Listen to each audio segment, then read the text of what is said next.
Good afternoon, everyone, and welcome to the webinar on materials compatibility in hydrogen environments. My name is Trine Nybo-Lomholt, and I will be the host of today. The reason for hosting this webinar is based on some feedback that we received on the workshop that we held in January on hydrogen and pipelines, and we asked the audience which kind of test or services they needed to support an establishment of 100% hydrogen transport. And this is the result of the poll, where the largest letters indicate where most people voted for, and materials are one of the main topics, and standard guidelines as well, which we will also address a little bit today. But materials were among the most voted topic where some support is needed. And therefore we initiated this webinar today. A recording of this workshop held in January is available from our web page, just to let you know. Well, shortly, an introduction to FORCE technology for those of you who don't know us. We are an RTO, the largest one in Denmark. We are independent and self-governing, and we have offices in Denmark, Sweden, Norway, mainly, and then we provide services to the international market. We have a lot of technical and services that we provide, and I will just emphasize those relevant within hydrogen field. And materials and welding and testing are the main services which we will present from today, where fracture mechanics and flow also being part of that, both testing and simulations. And besides that, also within metrology, emissions, and on-site inspections. This webinar is initiated in a RD project that we are running currently on Power-to-X, where the ambition is to develop technical services and an ecosystem that will support the green transition through Power-to-X. We have a lot of technical content in this project that will run for 4 years. And among this, hydrogen infrastructure, hydrogen interaction metals are some of the topics. And we have an obligation to disseminate some of the knowledge that we gain throughout this project. And this webinar is an outcome from here. And it is financially supported by the Danish Agency for Higher Education and Science. The program today is listed here. First, the welcome by me. I'm the program manager at FORCE Technology, and I'm also a project manager for this 4-year project. First, Ditte will give an introduction to materials compatibility in hydrogen environments, and then Johan will give us some intro on some of the permeation testing that we conduct here at FORCE. And finally, Mikkel will talk about coatings, the possibilities and constraints associated with coatings. And in the end, there will be a question round, and there will also be a few questions after each presentation. So don't hesitate to write your question and comments in the chat. There will be no possibilities for you to speak. We would like to ask you to keep your microphone muted during the presentations. But I might let you ask your questions after the presentations if time allows. Otherwise, I will just take out relevant questions to ask for the presenters.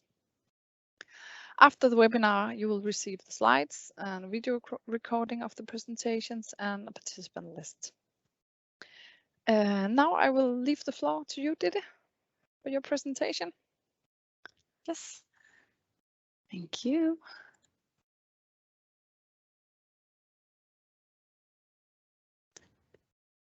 Great. So I hope you can all hear me. Like Trine introduced, we work a lot with materials compatibility in hydrogen environments. And my focus today is to dive a little deeper into the embrittlement mechanisms, dissociation, hydrogen permeation, what happens when hydrogen enters steel. And then a lot of the questions we get is on hydrogen compatibility, what sort of tests to perform, and a general evaluation. And just a quick intro, why is hydrogen even a problem?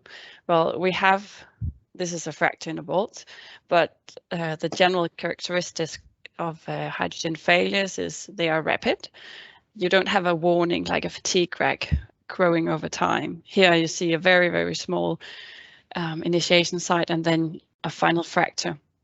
So we really have to watch out for these.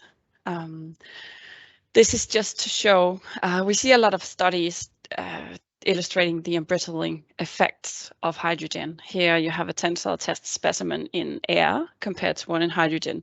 And normally for steel, you would have necking and some ductility, as you see in the left image. And in the right image, you have full embrittlement from hydrogen. So this is, and parallel cracking to the fracture surface. This is a study showing the embrittling effect. And our purpose generally is to evaluate, well, when does this occur? Do we have a stress level relevant for this kind of damage? Because hydrogen does not always cause damage. So where are the limits? This is our key points for our work. And hydrogen diffuses in the metal lattice. So it can also be a delayed fracture with hydrogen diffusing into strained areas if you have yielding somewhere in your system. So it is a species. Something else we have to emphasize is that hydrogen is not new. For instance, we had hydrogen in town gas in Copenhagen up to 50%, but there you had the possibility of selecting materials with high ductility, even rubber tubes. Pressures were low. So with the demands for today, we have to consider using materials that are generally maybe considered not suitable for hydrogen service, but then perhaps design the application to suit it, to be able to meet demands for high pressure, temperature, corrosion process. Of course, cost of power to X is in a central issue. But how does hydrogen enter the material? Well, here I have a notched specimen I made with a hydrogen crack, and you have schematics above it with a crack tip. And we have several hydrogen mechanisms. They're quite academic. We don't need to understand everything in detail for us to be able to assess the risks. But generally, hydrogen enters the steel and then diffuses due to gradients. And it could be a gradient of temperature, pressure, strained areas, concentration gradients. It could be a gradient on different size of a pipeline wall. And the source of hydrogen, we often get the question because our perspective is failure analysis. So did the hydrogen come from manufacturing or was it from service? So from manufacturing, you could have hydrogen sources from steel making, welding. From service, it could be due to corrosion processes, cathodic protection, overprotection, and related to power to X for hydrogen transport and electrolysis. So we have many sources, and in generally, the mechanisms are the same. When we talk about metals, we look at phase diagrams like the ones I show here. Here you have temperature and absorbed hydrogen. And hydrogen can be considered an alloying element. And in generally, when we do alloys or make alloys, we do it at high temperatures and add some different elements. The thing about hydrogen is that you can have alloying at the sub-0 degrees and upwards. So it's quite tricky. And if you have hydrogen atoms present on the metal surface, they can be absorbed into the metal. Normally, steel would contain different phases in the microstructure, like ferrite, austenite, martensite even, and they have different solubility and diffusion properties, and also sensibility to hydrogen. For example, martensite is unwanted for hydrogen fractures. You may also have hydrogen forming at the surface due to corrosion. And just to introduce hydrogen as an atom, it is the smallest atom, and it's the only one without neutrons in the core, and it's really a building stone for many other things. And It may be present in metals as a solute atom, so interstitially. In the lattice, we have, most of you may know that most metals consist of a metal lattice. It can be as intermediate phase like hydrides. We often see this in titanium. This is also unwanted, and it can actually recombine to H2 inside the material and cause small explosions. So there's different mechanisms. In general, we have this is just a schematic showing a crack tip and grain boundaries, and you would have hydrogen collecting in places where it can cause the most damage. So it could be at the grain boundaries if you have dislocations in the metal, or areas of three axial stresses, like we have here in a plastic zone in front of the crack tip. And there you have the metal lattice distorted by mechanical straining. This is also an area for hydrogen to collect. Then if you have the crack evolving, you may actually have hydrogen escaping from the crack due to new surfaces formed. This could also be hydrogen from manufacturing processes escaping and causing damage elsewhere. We would normally characterize this as internal hydrogen embrittlement, IHE. And then the cracking can, of course, continue to propagate. I won't go into very detailed explanations of these, but we do have different mechanisms of hydrogen embrittlement. This one is HELP, hydrogen enhanced localized plasticity. Here again, we have an illustration of the plastic zone in front of the crack tip and voids forming. Another mechanism is hydrogen enhanced decohesion mechanism, where you have decohesion forces acting in the metal lattice. So sort of dilation of the lattice causing damage also. Then you have adsorption induced dislocation emission. So rather than decohesion, it's actually adsorption at the interatomic bonds of the metal lattice. Generally, this is quite an academic approach. A lot of simulation work is ongoing and studies, and for our purpose to assess the risk and define the limits, it's not necessary to understand everything to the very bottom. We just need to assess and explain when and in which form hydrogen damage occur. And also a very important point, hydrogen in itself does not cause damage. And as we can see in the Venn diagram on the next page, we need to have a combination of environment, mechanical loading, and a susceptible material. So if you have sufficient amounts of hydrogen in a susceptible microstructure and mechanical stresses, then you may have damage.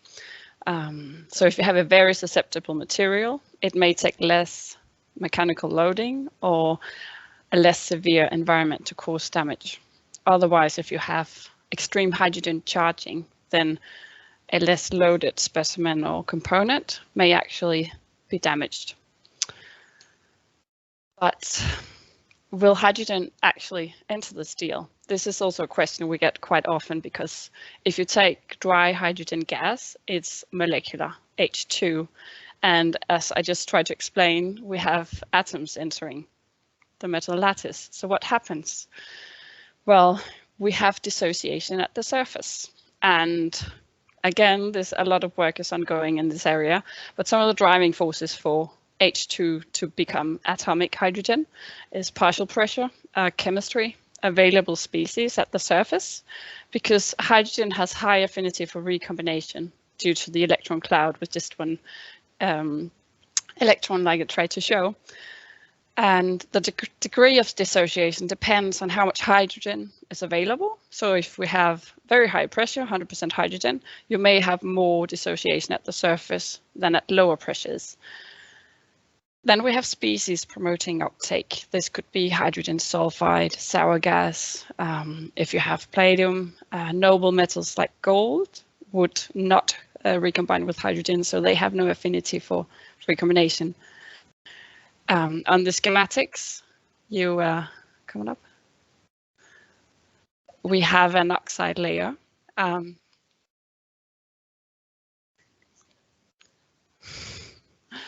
We have an oxide layer trying to expel the hydrogen atoms. I'll get into that.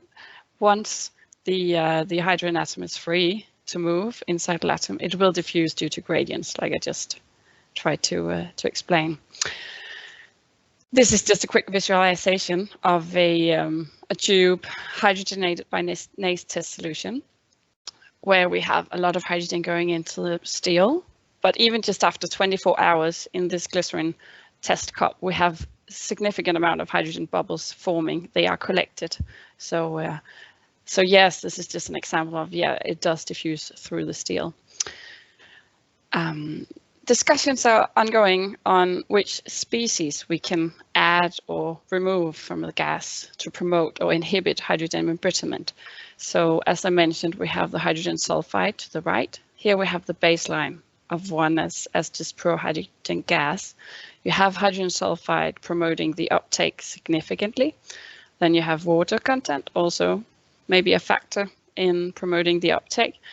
Carbon monoxide, like we had in the town gas, would inhibit to some degree, and oxygen maybe even more. And there's discussions ongoing on whether or not to add oxygen to remove the effect of hydrogen embrittlement. The inhibiting effect on oxygen in a dynamic system really depends on the crack growth rates, the R ratio, and well, what happens? The pre-adsorbed oxygen, it actually raises the activation energy. So here we have an illustration of the metal lattice. If the red dots, they're oxygen, they already took up the spaces and outcompeted hydrogen. So if oxygen is present, it's more difficult for hydrogen to diffuse into the lattice and actually dissociate at the surface.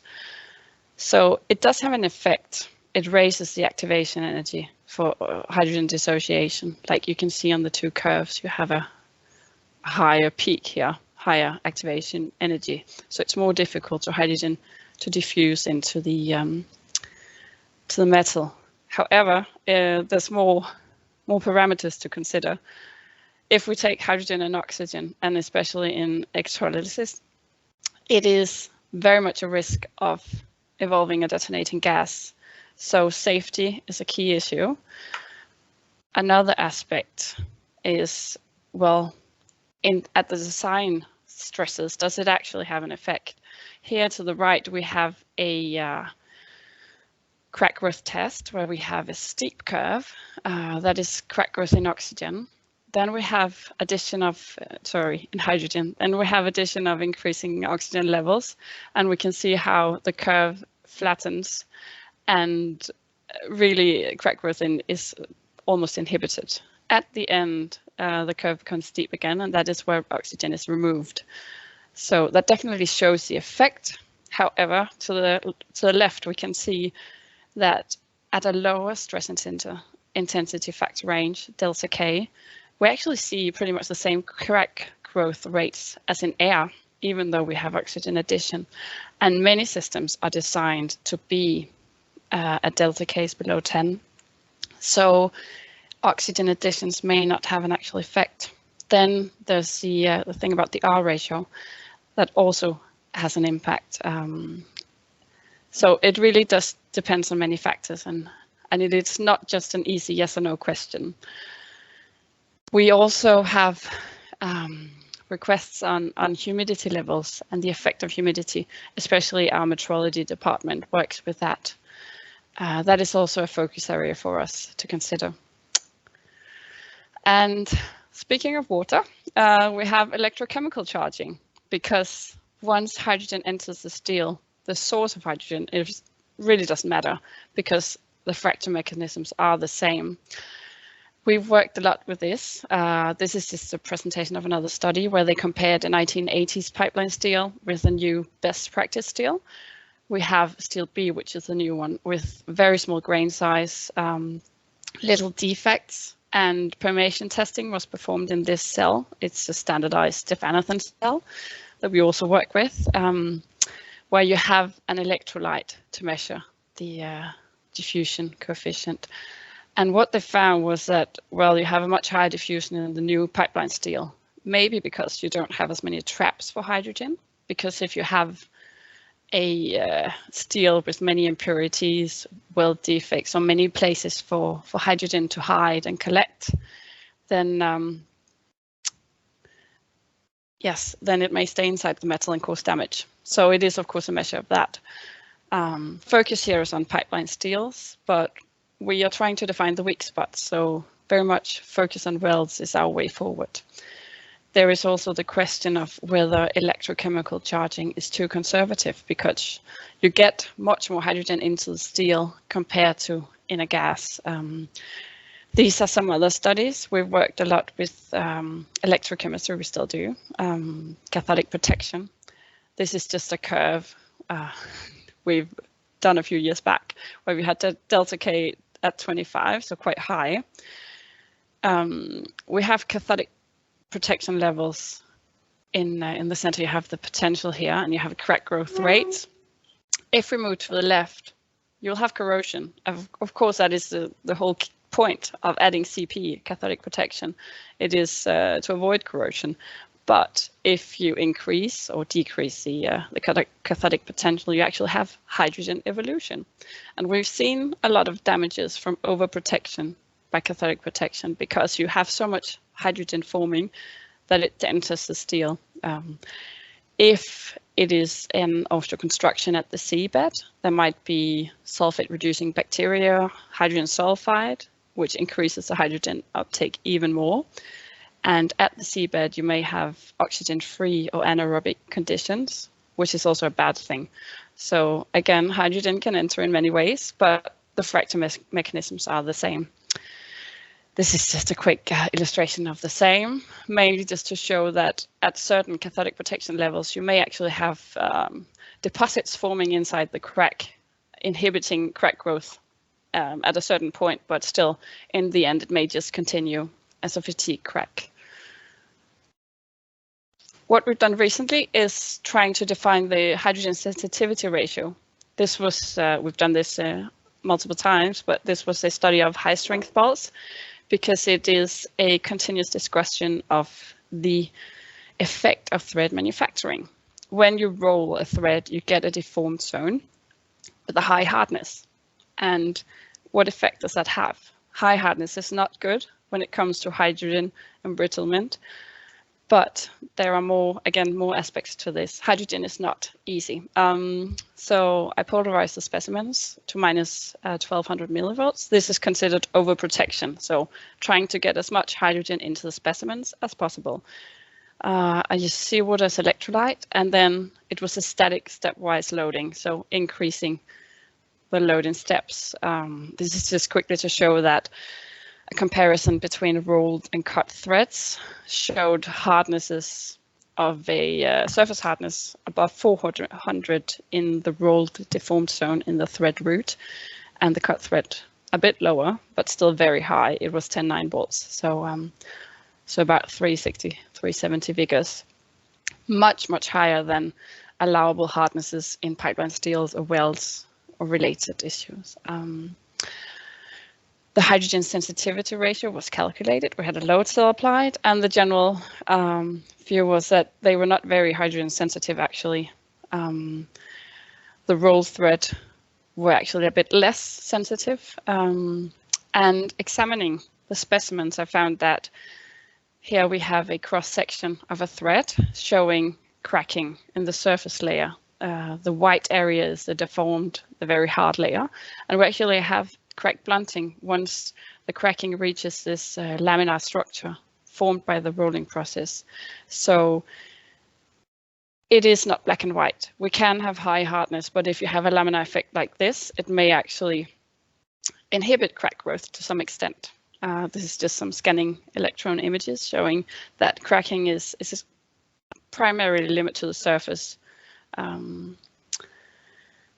Yes, and even plastic deformation occurred in some samples. So this is another aspect of hydrogen embrittlement testing. And what we would like to achieve, here I have to the right a relation performed here at Force Technology a few years back, which was a relation where we have pH and electrochemical potential, and then the relation between partial pressure of hydrogen related to these parameters. And this was to avoid testing in hydrogen sulfide, because we've done a lot for the oil and gas industry. and hydrogen sulfide is poisonous. So in relation to Power-to-X technologies, we would like to achieve a similar relation to be able to test at much higher pressures than possible in our labs, 1,000 bars or even higher. We still have the same charging into the sample. So this is something we would like to continue working with. Yes, I know it's very long, but is the material safe for hydrogen service? That is a very hot topic, and we have different methods because actually most materials are sensitive to hydrogen embrittlement. We have different, of course, the standard saying something. Then NASA worked with hydrogen embrittlement for many, many years, and it's quite well founded in academics what they did. The message is maybe not the best because most materials are sensitive. And actually, it can be over-conservative just to use compatible materials, because as we see from here, we have the green materials with little hydrogen embrittlement sensitivity. These are typical pipeline steels. But if we take IC4140, it is extremely embrittled by hydrogen. It is the red one. But this is a material used for high pressure hydrogen containers. And how is that even possible? Well, this is another aspect that we're working with. You have to consider the material for the purpose. So here it is a small object. It's easy to control defects. It's very easy to continuously check it by NDT methods. And you also have the option of engineered defects. So they could add a notch and make sure that we will have leak before break or burst or something catastrophic in an object like this. So these are also tools to work with when designing a component. And it's really just to emphasize that you can't just look in a table and say, yeah, this material is safe. Of course, that's a good thing, but there may be gray zones where we can work with materials and make it work anyway. Another option is there's an ISO TR 15916. Generally the same approach, focus on are they embrittled? Yes, no. If we dive into it and look at different alloys, carbon steels, low alloy steels, the general picture is that very few materials are considered suitable. Some are not suitable, but for most of them, they get an E in the column I marked by blue, saying we need to evaluate this. And that is what we work with. And how do we evaluate? Well, we would like to use testing as an enabler because you can look, there's many studies performed, but it's really the best way. Just a quick example for the ASME B3112, it was changed based on testing. We had the, for example, the X70 getting a different rating, being able to use it at higher pressures due to a significant test program. But you have really extensive test demands in that standard. And maybe it's a good idea to consider other approaches. Here to the right, I have a diagram. It's made where you have the floor size, which is the stress. And first you will reach the limit of fatigue. Then you have a static stress corrosion fracture threshold. And at the end, you'll have overload fracture out to the right. So working with these parameters and fitting your material and your stress level when designing and doing it in a smart way and taking the same approach when testing is a topic to consider. So focus on engineering critical assessment and evaluate the critical defect size could show to be a good approach. And this is just all the examples of how easy it is to make tests to show how hydrogen embrittles. But like I've marked with the blue circles, these are pretty much the levels where you would have normal pipeline steels, the stress levels. So looking closely, maybe you can be safe even with a steel that is embrittled at certain stress levels or certain delta Ks. And to focus on how we have done full-scale testing, I have a case example. The first one is in a X65 pipeline, spiral welded. It was for oil and gas purposes, so it was charged by NACE solution. And on the outside, we have a patch probe we developed, which can sense the hydrogen. And we have the readings. So for the first day, no hydrogen really diffused through the surface. Then after 1 day, we have the curve increasing to a certain level, and then you pretty much have steady state diffusion through the pipe wall. These were situated on the outside. Just a simple visualization on tape on the outside. You have hydrogen blisters forming due to diffusion. So you don't always need very high-tech equipment to make sure or to visualize that that hydrogen is actually present or coming out of the pipe. On the inside, during the test, blistering in the metal surface developed along welds. This is a microsection through a blister. And as it was, the reason why this was inspected was that weld repair had occurred. And this is really a focus area, because when you weld, if you grind, you have the risk of forming very hydrogen sensitive faces. And this was the case here. We have cracking along the entire weld. To the right, you see a cross section with cracking. And here there's another section with displaying hardnesses up to about 300 Vickers. And for this test solution, where you have really high hydrogen diffusion, that is enough to cause cracking. So this is an example of a full-scale test. This may not have been showed in a tensile test. Yes. To go back to the engineering critical assessment of defects, we had another full-scale test where it was a pipeline steel. Cracks or defects were discovered.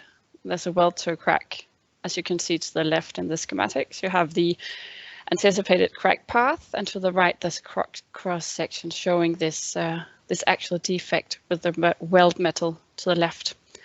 And this is also a question we get: if defects are observed, well, are they dangerous? Is something going to happen? So this was tested at this stage, mainly to consider, well, are we going to have leakage, unstable fracture?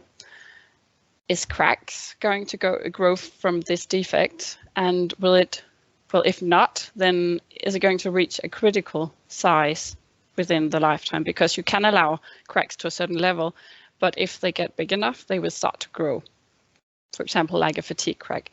So a CTOD testing, compact tension opening displacement for the fractures to assess the unstable fracture aspect was performed. Then we did a full-scale test with high stresses on a pipe section with the largest defect observed, and then fatigue testing. And the full-scale test was a stepwise pressurization to failure or general yielding. And what was found, you can see the plot to the right, a crack growth regime with a function of stress ratio and delta K was established. But actually defects at 1.5 millimeters or below did not cause cracks to grow. So the steel proved to have a very high flow tolerance. And even though 1.5% permanent deformation was measured, no crack growth was measured. This was tested by acoustic emission. So this just proves to show that it might be a good approach. Because what about the rest of the pipelines? Could we even use those? My last case example is a field test of hydrogen natural gas grid. We did it with Danish Gas Technological Center. Main points are that, well, it was X70, which is most of the Danish gas grid, and had 100% hydrogen gas. And as you can see to the right, it was a pipeline with a weld, which is considered the weakest section. And we filled it with concrete to ensure that we had a lower volume. This is something we work quite a lot with in our labs. How can we limit the risk by decreasing volumes of hydrogen? Because the safety aspect is very important in this case. And conclusions were that there was no crack growth observed after full-scale dynamic testing. This is the test setup. And it was run at plus minus 15 bars with a test pressure of 70. After testing, of course, there was NDT performed ultrasonic testing at magnetic particle, MPI, and then metallographic to further confirm.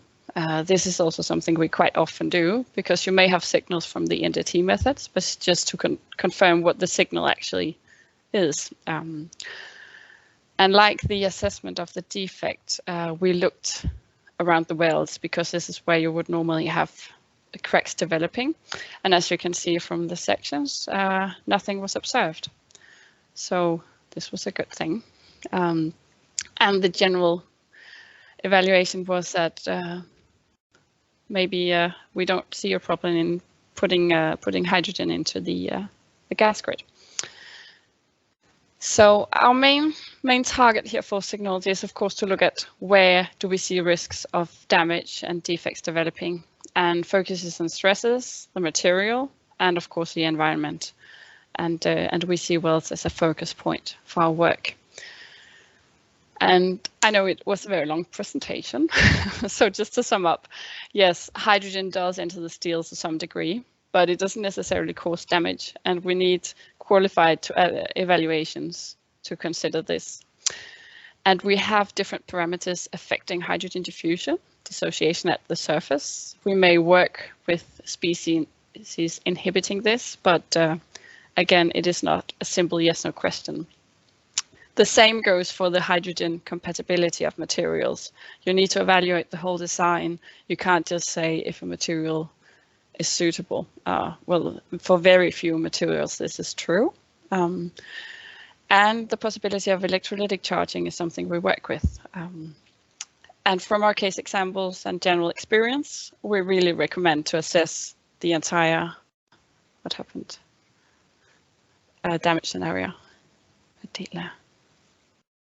My computer just froze. There is. Okay. It's tired now. Yes, it's too hot.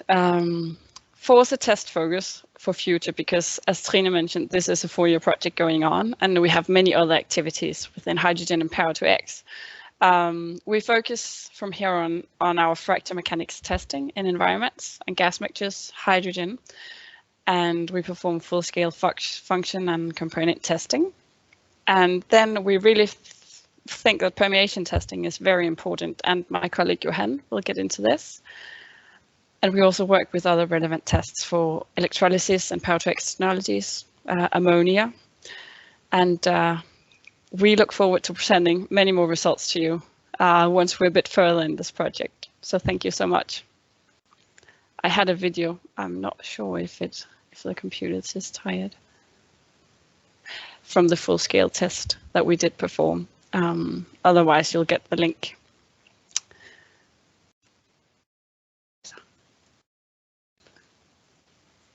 Yeah, we'll send you the link to the video. Thank you so much.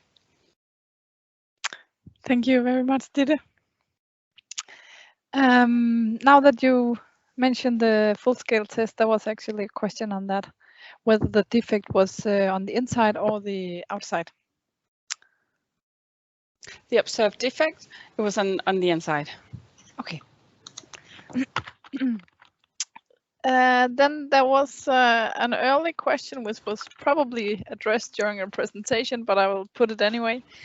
Whether recommended material for hydrogen pipeline steels.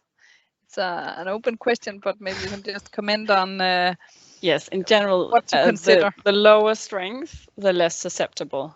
And if we go to high strength, then you need really to have a special focus on welds to make sure that you don't get very hard zones that are very sensitive to hydrogen embrittlement. So, but that of course is a limit on pressure. So yes, it is not an easy yes/no question. A balance, yeah. Then there was a question on hydrogen diffusion from regular combustion processes of hydrogen. Can you comment on the difference on hydrogen diffusion there as compared to what was the main topic of your presentation, namely room temperature gas diffusion? Yes, of course, the higher the temperature and pressure, the more hydrogen diffusion. But if you have combustion, then there may be also other species involved. And for in when you consider hydrogen and ammonia, for example, that's also something we work with, then you may have a different picture, and it's not really elucidated how they interact and what are the risks for detonation. So combustion may be a more complicated subject. And this is also why we want to be able to test not just in hydrogen, but also gas mixtures, because it is really important to make sure that you know what's happening at the surface. Great.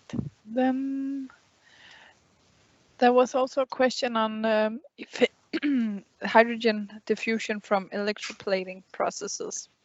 Yeah, of course, it's also a topic to consider. Yeah. We don't want hydrogen to stay inside, and we quite often see galvanized bolts with damages if you don't have hydrogen escaped from that process.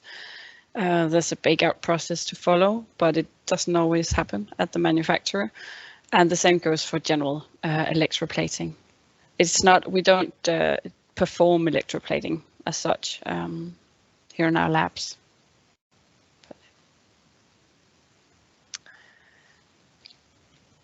There's a recent question from John R. Anderson. Maybe you can open your mic and ask it yourself if you like. Sure. One of the questions that's going on right now is, as we look at blended fuels in a natural gas infrastructure, many of the questions are existing metallurgy. You have the piping systems, you got polyethylene, and then stream at each of the homes, you're going to have pressure regulators and meters and all the associated things. How much hydrogen can you blend in natural gas before you have to be concerned? Yes. 1%, 5%, 10%? Once you get to the consumer, then of course it's much lower pressure. And I know there's some studies going on evaluating these household appliances and components. So I don't think it's really known at this stage. Probably not 100% as it is right now, also due to risk and safety. I don't think there's been a set a limit, but at least 5% could probably be put in. Yes, right now we're not evaluating this as such because it is lower concentrations, lower pressures. And for Denmark, it's not, we don't have of course we have boilers, but very few people have natural gas stoves or other appliances at home. So this is not a focus area for us right now, but it definitely could be. Okay, thank you. Yeah, there's a lot of discussion in the industry right now on how to deal with that, and as you mentioned, there's not a lot of answers. I know. I mean, a lot of the NACE standards are derived through field experience, right? Yes. So it's like it's a difference out at a wellhead versus at a home. Yes, very much. You can't use the consumer as a guinea pig, you could say. So no, that's not an option. And also it's many of the NACE standards are very conservative, or would probably be, because it's for hydrogen, sulfur, and sour gas and sour service. So applying that to household appliances may be very conservative and make them very expensive. Maybe demands would be too high. So that is also why we try to find our middle ground and say, well, we don't need, just because our view is failure analysis and this is what we see, we don't need to be so pessimistic. So we're trying to make things work. Thank you so much. And yeah, and one thing is function, the other thing is failure, risk of failure. That's two aspects that needs to be considered when starting blending. All right, I think we should move on from here. Thank you very much for your nice presentation. And thank you for your questions. There's one more on coding, but I think we will let Mikkel answer that once he gives his presentation. So we will move forward to Johan, who will speak on permeation testing. Yes. give me a second. I'll share my screen as well. So hopefully you see something now that looks like something worth looking at. So yeah, I will, as advertised, talk a little bit about permeation testing. To start out, let's all get on the same page. On permeability, what is it? First off, it's a quite important parameter for determining the transport of hydrogen through a material.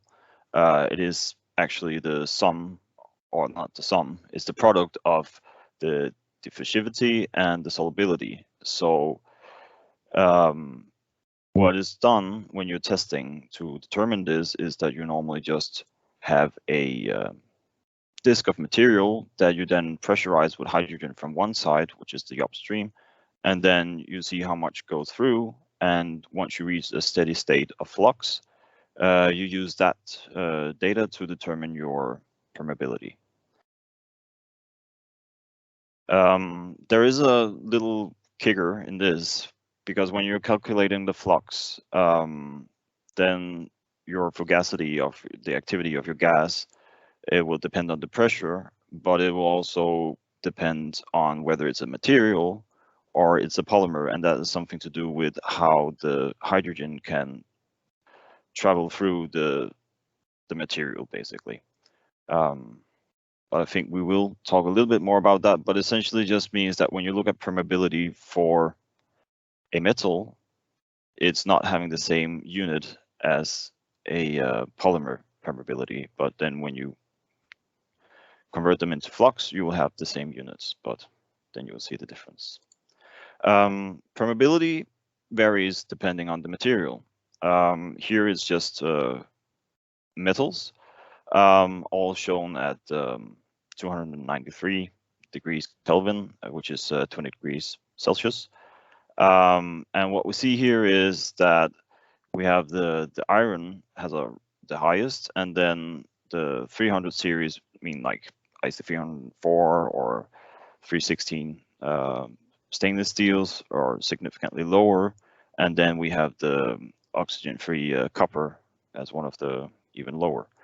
An interesting point here, and the reason why I take it in here, is that we have something which is just a normal low alloyed steel, but we have a normalized 4130, and then we have the tempered and quenched 4130. And there is actually quite a difference between the two, which comes down to the crystal structure of it. The normalized is a ferrite and carbide, and the tempered and quenched is martensitic. So even we have a steel, which is, when we start out, it's the same steel, but we treat it differently. So even with the same chemical composition, we get different, mechanical performance. We also get different performance in terms of hydrogen. So all in all, the permeability depends on the surface effects, both area, what kind of metal it is, because that affects how well hydrogen will adsorb to the surface before it can then dissociate and diffuse into the metal. We also have, of course, influence from the crystal lattice, the microstructure, and then we have all the imperfections, like Dieter was also talking about, dislocations and other things that will affect the diffusivity and solubility, and in some cases actually trapping the hydrogen inside the material. To talk a little bit about how we are testing hydrogen permeability on different materials. This is a simplified figure of our little test cell. And essentially, of course, like you will have to do when you have to consider using a specific material in hydrogen applications, we also have to consider what materials can we use to build this cell, what pressure transducers can actually maintain their position even though they are exposed to hydrogen. Some will be affected by the hydrogen building up even, and causing a drift. So we have this where we've taken into consideration the different requirements for materials, test durations. Also make sure that we had continuous data logging on both sides, both the inlet, outlet, simply to be able to really have all the data we need to be able to see if we see inconsistencies, or basically just to document what is happening and the conditions we're testing. The setup is quite flexible, so it's just 2 parts, and then in the middle we put our sample. One thing we use it for is to determine the charge time. Charging can be done with electrochemical or with gas, as Dida has been talking about. And the reason why we want to determine the charge time is because one thing is to look up in the literature and see how fast does something permeate through. But another thing is to see on the actual component you have, and that's what we are using it for, among other things at this point, is to see how fast, how long does it need to charge before we can subject it to other tests.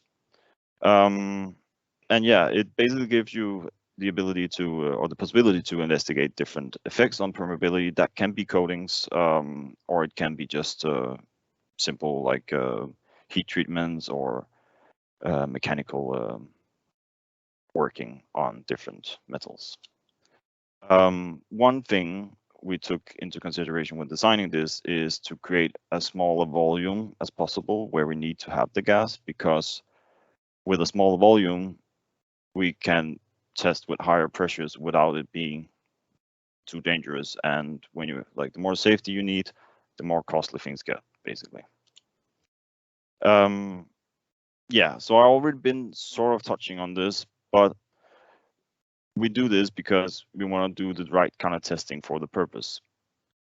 So literature commonly use polished or at least grinded surfaces. You would often see palladium coating to increase the absorption, which is good when you just want to measure the permeability. But yeah, it's good if you just want to characterize your material. But in our case, we often want to see how does it actually work in a function. Now, what is the fitness for purpose? So, of course, as is also mentioned in electrochemical standards, we want to, sometimes you want to take the surface that is going to be in your application, and that way you have all the effects from the specific surface geometry or whatever. It can also be, for example, it wouldn't really make sense to palladium coat the inside of something that you would never palladium coat and then say like, okay, we charge it for 2 weeks and that's enough to reach the steady state, but we can't palladium coat the actual component. So in reality, we would need a much longer period of time, in some cases at least, to be able to say like we have actually reached the steady state, we have saturated the material with the amount of hydrogen we can, we have made it as sort of brittle as possible. So that's one of our main purposes of this, and that's why it's a good one to use if you actually want to test components in your service conditions. Another thing Dida also briefly touched upon is that you can do this, you can do the charging electrochemically or by gas. And what we have previously had success with was to look at how can we use gas instead of, or how can we use an electrolyte instead of gas to reach the same amount of hydrogen in our material. And again, if we do manage to find this correlation for the hydrogen gas and can use that to create a more safe and more cost-effective way to test under really high pressure conditions. And it will of course also allow us to not only test in both ways, or not only charge in both ways, but also select the method that is most suitable for the specific case. So it's very, very short about what we're doing with permeation testing, some of the thoughts we've done about it, and what we would like to do in the future. Yeah, keeping it short. Thank you, Johan. So there was a few questions here in the end from Mark Goodfellow. Maybe you would like to ask them yourself by opening your mic. Okay, when you were testing materials, obviously you've considered metals, but you also mentioned sort of polymers. So is there a marked difference between thermoplastics and elastomer seals? And did you find any differences between different seal types? Did some work better than others? And is there more concern with rapid gas decompression?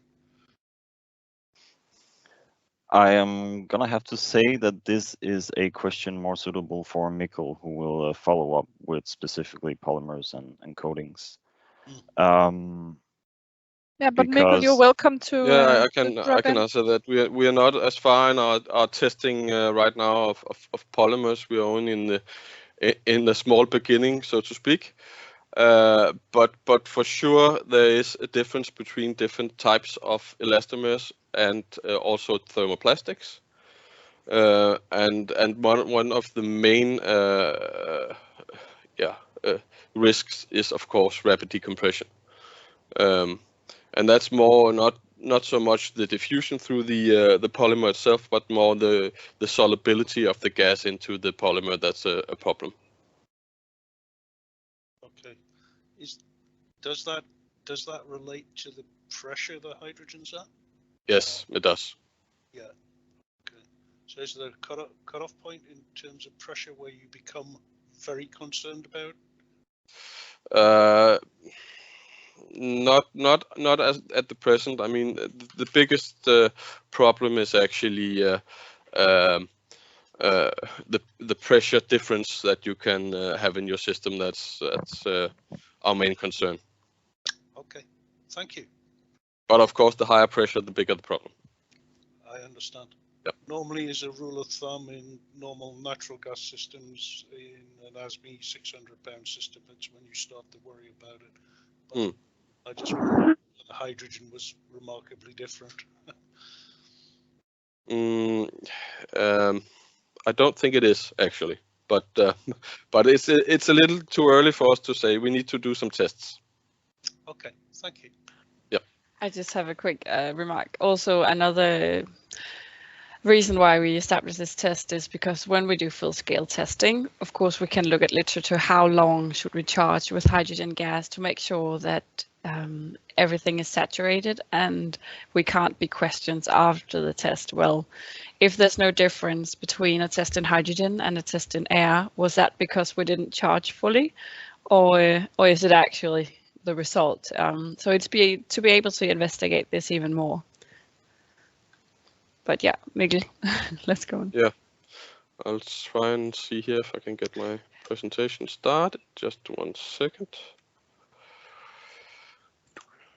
So, can you see it now? Yes. Good.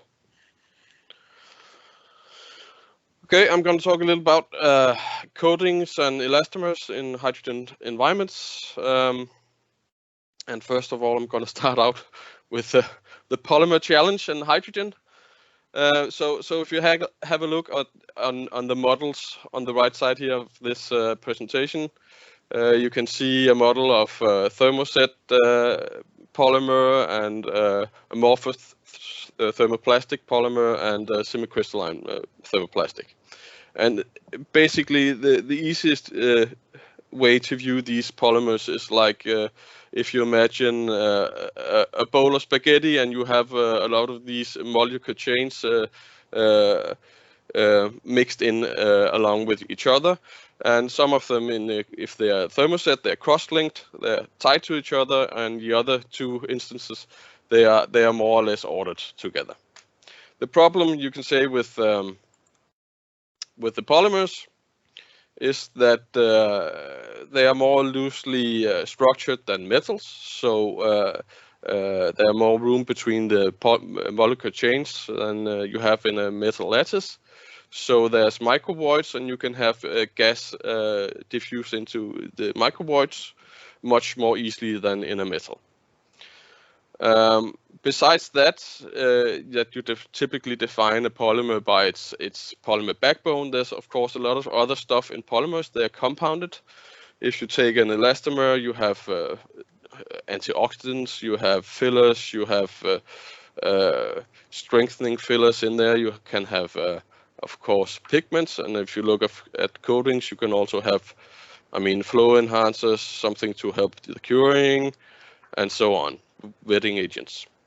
And they will also affect the way that the hydrogen interact with the polymer. So are we concerned with chemical degradation by hydrogen? And we don't really consider that a likely event, because that would only happen under high temperature, high pressure, and in the presence of catalysts. So the only thing where we might have a little problem might be in a vinyl ester polymer, where you might have some metal catalyst that might promote a chemical breakdown, but again, it's not very likely. So another thing that we are more concerned about is physical degradation by the hydrogen gas. And as I just said a few minutes ago, we have absorption into the polymers, and we have saturation with gas at high pressure. The higher the pressure, the higher the amount of gas is saturated into the polymer. And that might pose a problem if you have rapid decompression. We can have absorption to the fillers and the pigments and in polymers and coatings. There's a lot of different pigments and fillers in elastomers. It might be something like carbon black. It might be silica. The same goes actually for coatings, but there can also be a lot of other pigments that might pose a problem. We know that when you exert a high pressure on an elastomer, on a polymer, you will usually see a change in the mechanical properties. They will usually get harder. They will usually achieve a higher tensile strength due to the hydrostatic pressure. And again, yes, what happens if you have a lot of pressure cycling and rapid decompression? You might have some kind of fatigue going on as well.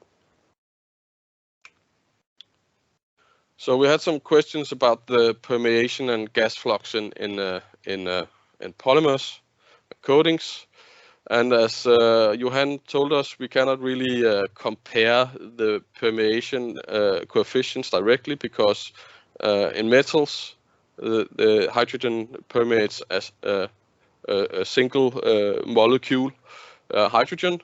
Whereas in polymer, it diffuses into the polymer as hydrogen gas. So the only way to compare these is actually to calculate the flux, and you can see some calculations here on taken from some literature data. The difference in flux as a function of temperature, not a temperature, sorry, as pressure. And you can see there's usually a factor of 1,000 or more in the flux in a polymer and in metals. So if we try to relate this to, for example, internal coatings in gas pipelines, well, these, in case you don't know, in pipelines you use a flow coating to promote or reduce the friction in the gas line, to cut down, of course, on compressors on the line. But the coating should, of course, also protect during storage of the pipes and during transportation and during erection of the pipeline itself. And then, of course, the coating should also protect during operations, even though that the gas in the pipeline should be relatively or almost non-corrosive.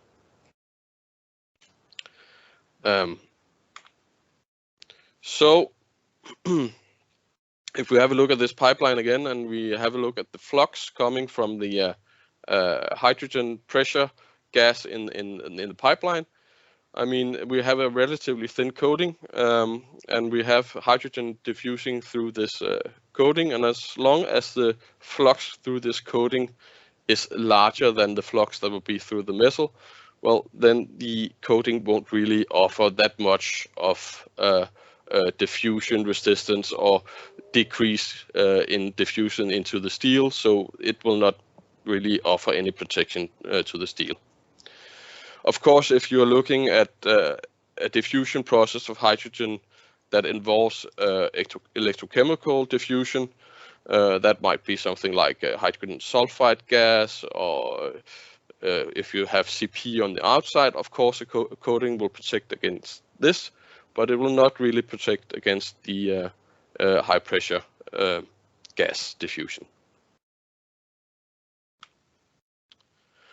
And then we have the polymers. And what about polymer seals in hydrogen? Well, if we have a little look on the standards, and this is not a complete view of all the standards, it's just a couple of examples.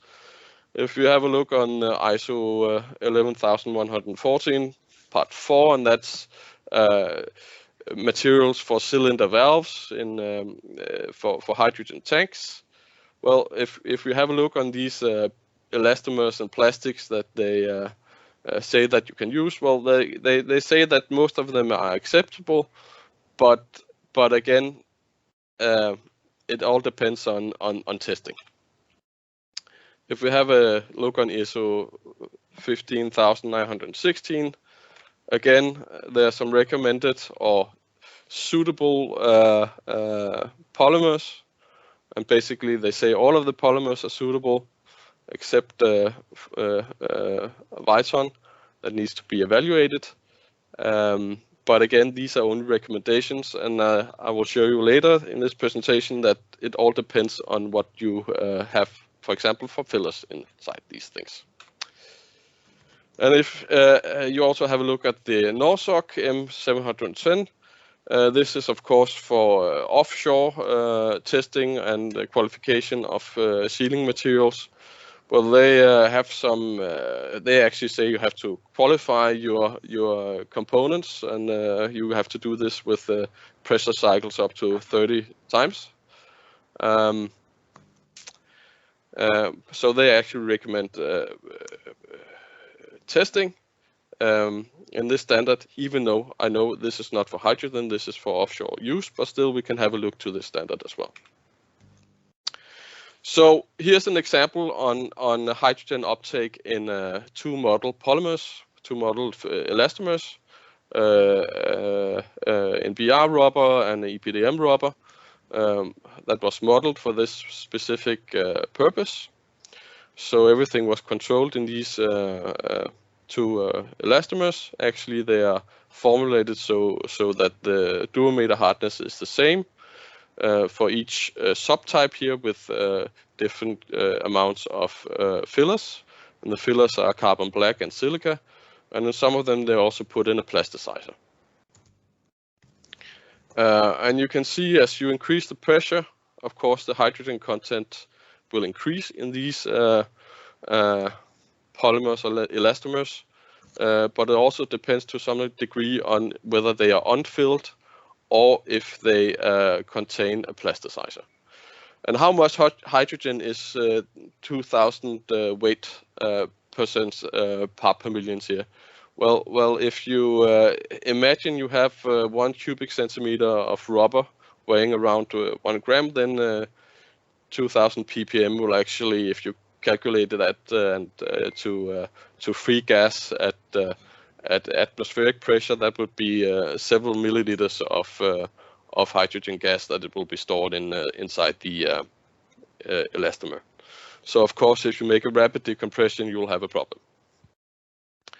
What they also did in this study is that they, of course, did some rapid decompression and measured the volume increase or volume change of the polymers after the decompression.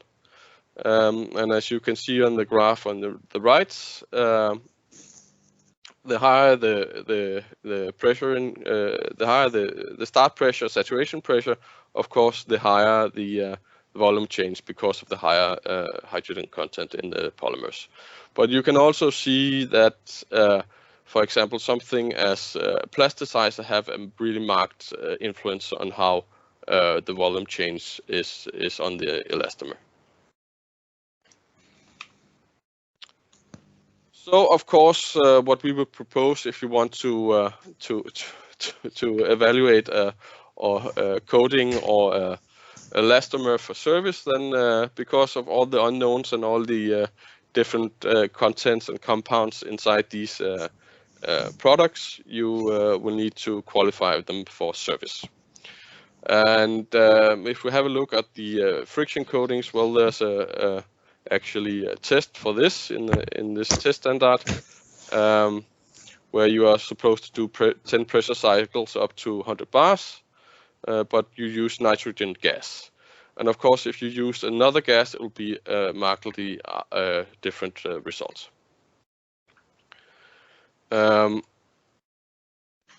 If you have a look at the NORSOC standard, well, it says, as I said before, you have to use the relevant gas, but you have to do up to 30 pressure cycles.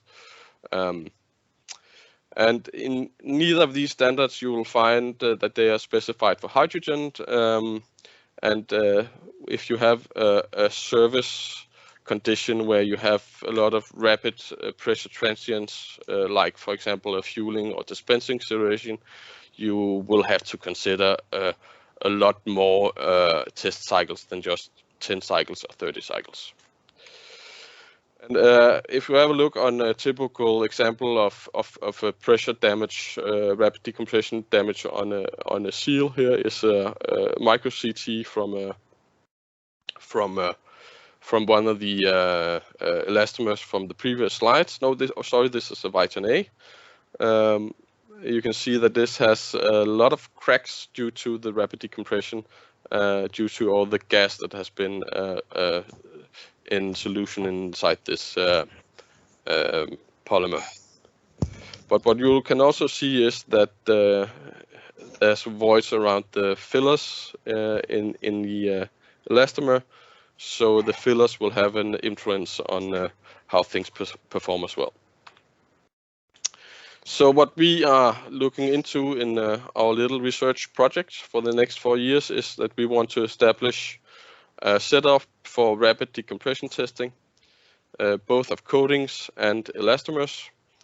And basically, if you remember the setup that was presented by Johan, this will be very similar. This will be rather small tests set up so we can reduce the volume, and they will be made from, again, flange parts.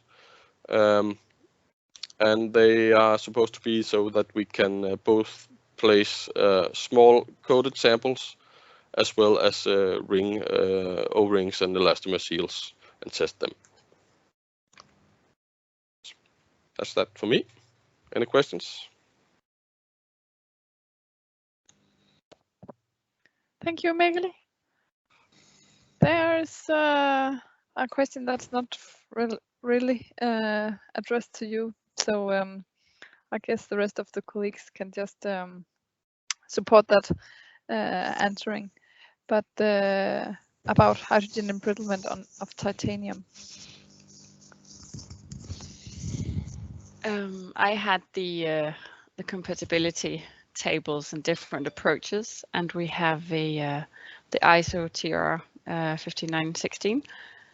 I cut it out of the table I showed, but at the bottom it says that all the high titanium alloys are severely embrittled. So, and that's probably mostly due to titanium hydrides forming. So yeah, so that I'm sure there's probably some more detail in the NASA study as well. I haven't looked much at titanium. It's not much of my everyday work here. It's mainly steels, but I'm sure there's been done a lot of it. Yeah, but it's generally prone to the formation of hydrides rather than hydrogen molecules collecting. Yeah. Yeah. Thank you, Ditte. There's a question from Mark Goodfellow. about lip seals and Chiron type seal designs, Mikkel? Do you have Yes, any comments? yes. If it's relevant for a client, we will of course have a look at it. I mean, the test setup is supposed to be made really flexible, so it will only be a question of doing a small amount of mechanical machining on the test sample holder in order to accommodate for different designs of seals.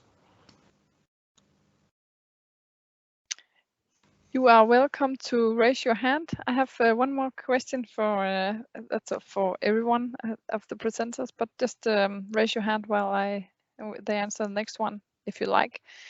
But in general, I think it's pretty clear that hydrogen will diffuse through metals, through polymers. Is there any ways to measure that hydrogen has diffused our system, whether it's a product or a pipeline? Can you measure that? Can you track that on the outside of these components?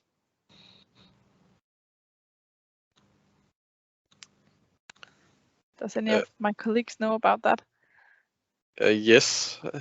Both me and Dieter, I guess we know a little about that. That we actually at one point had a sensor that you could put on and measure the diffusion through the steel from the outside.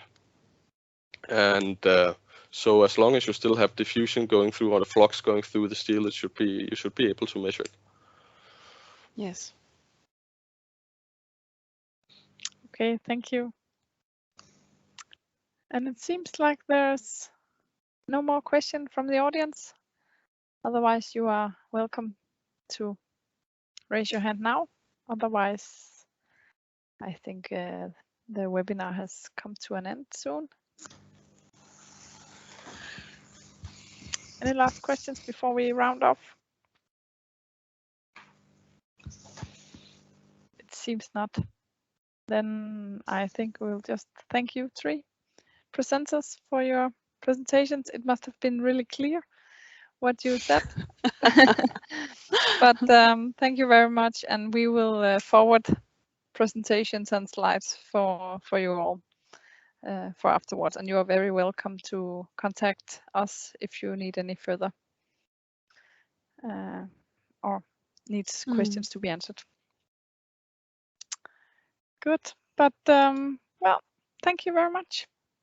Thank you. And have a nice day. Bye, everybody. Bye. Bye.